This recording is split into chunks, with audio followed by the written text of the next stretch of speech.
A ver, ¿se imaginan un día en que las bolsas del mundo entero, pero de verdad, desde Tokio hasta Nueva York, se pintan de verde y no paran de subir? Bueno, ese día existió. Fue el 1 de abril de 2026. Una ola de optimismo recorrió el planeta. Pero la gran pregunta es, ¿por qué? ¿Qué fue lo que provocó esa euforia tan repentina?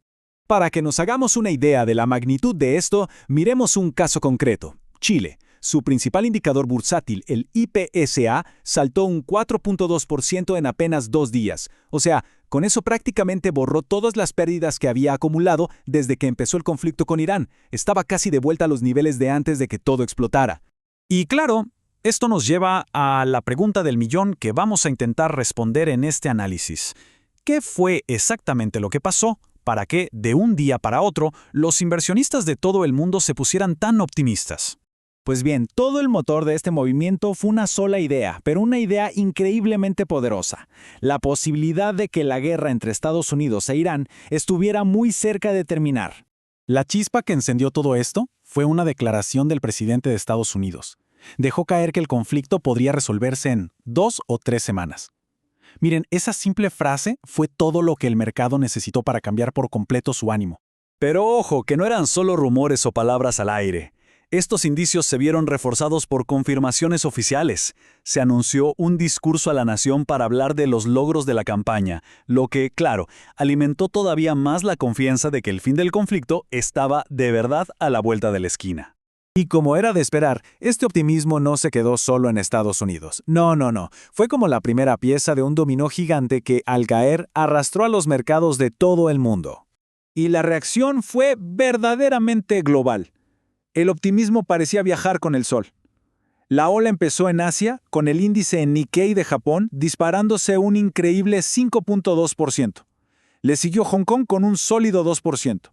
De ahí la euforia saltó a Europa, donde el Eurostoxx 50 avanzó casi un 3%. Y finalmente aterrizó en América, donde el Nasdaq subió un 1.2%. Fue literalmente una fiesta financiera sincronizada en todo el planeta. Ok. Todo esto está muy bien, pero vayamos al fondo del asunto. ¿Por qué exactamente el fin de una guerra hace que suban las acciones? ¿Cuál es la conexión económica, la lógica que hay detrás? Un experto nos da la clave. Pensemos que el mercado es como un jugador de ajedrez. No reacciona a la jugada que acaba de ocurrir, sino que siempre está intentando anticipar las próximas 5. En este caso, estaba apostando a un futuro mejor, a que la paz traería mejores condiciones económicas para todos. Y esta es la reacción en cadena que los inversionistas tenían en mente. Primero, se acaba el conflicto. Segundo, y muy importante, el precio del petróleo baja. Tercero, si el petróleo es más barato, la inflación se relaja. Y cuarto, con menos inflación, la economía tiene más espacio para crecer y moverse. Es una secuencia lógica, una cadena de buenas noticias. Y lo increíble es que esta teoría, empezó a hacerse realidad casi al instante. El precio del petróleo Brent, que es la referencia mundial, cayó un 2.8%. Era como si el mercado estuviera viendo cómo una de sus predicciones se cumplía en tiempo real. Y para que se entienda el tamaño de este giro, fue un cambio de 180 grados. Pensemos que apenas un mes antes, en marzo, se había registrado la mayor subida mensual del precio del petróleo en la historia.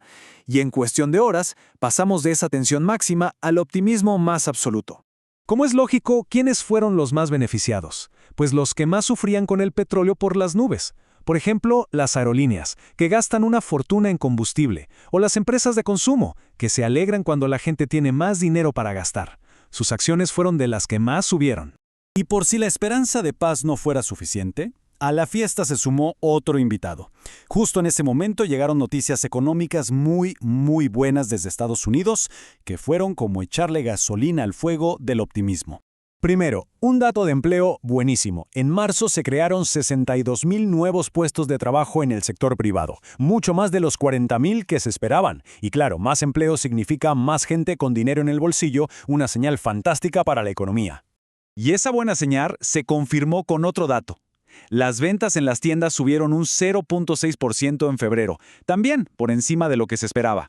Esto demostraba que a pesar de la guerra, la gente seguía comprando, que la economía de a pie se mantenía fuerte.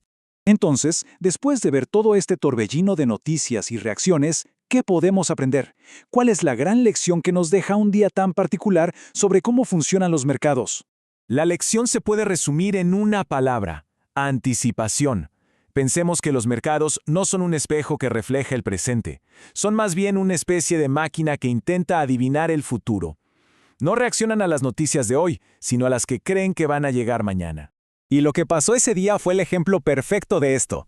Los inversionistas no esperaron a que se firmara un tratado de paz o a un anuncio oficial. No, se lanzaron a comprar basándose únicamente en la posibilidad, en el simple rumor de que la paz estaba cerca. Y esto, claro, nos deja con una pregunta final, que es la otra cara de la moneda. Esta capacidad de soñar con el futuro es lo que puede generar enormes ganancias, pero también es su mayor debilidad, porque si todo el mercado apuesta a un futuro que al final no llega, ¿qué ocurre cuando esa burbuja de expectativas choca con la dura realidad?